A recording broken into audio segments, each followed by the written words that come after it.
So how do worms change the soil? If we look at this clump of dried out soil, we can see holes here. So worms make tunnels in the soil.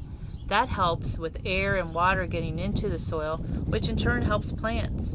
Also, worms eat dead material, like this grass or leaves. When they digest the material, of course, they poop it out, and that poop is called castings, and that also helps fertilize plants. The last way worms help change the soil is they mix the soil. So they take soil from the top, like in the top soil, and they move it down, which also helps plants. So again, worms help with tunnels by allowing air and water to go through, by eating dead material and pooping it out, which is called castings, and mixing the soil. So the first thing we're going to do is just kind of look through here and see if we can find some worms. And there's one right there. So I'm going to grab that worm and put it in a container. There we go. Let's see if there's any more here. I saw maybe one more. There we go. We have 2 worms to look at now. So let's take a look. So the first thing I always do is I get a wet paper towel to put the worms on, because worms, one thing about worms is they breathe through their skin. So if we don't keep them moist, they can't breathe through their skin. So after it rains sometime, you might see some worms on the sidewalk.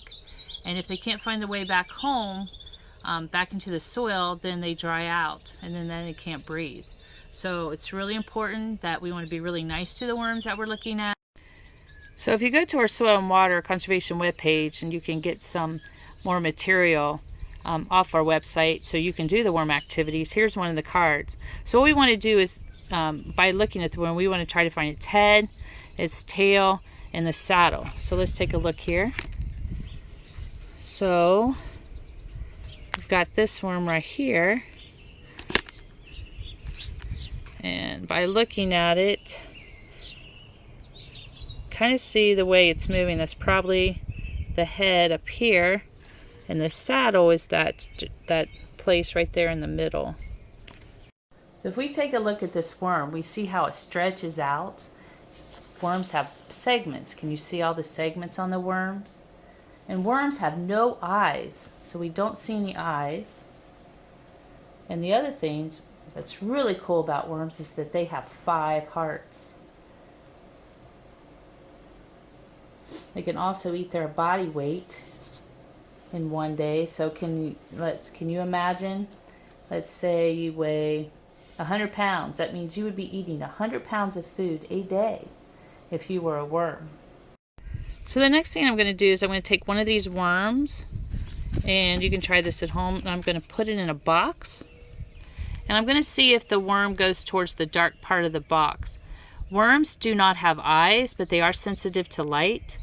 And so we'll see in a few minutes if that worm crawls back towards the back part of the box where it's dark. Remember that worm in the box?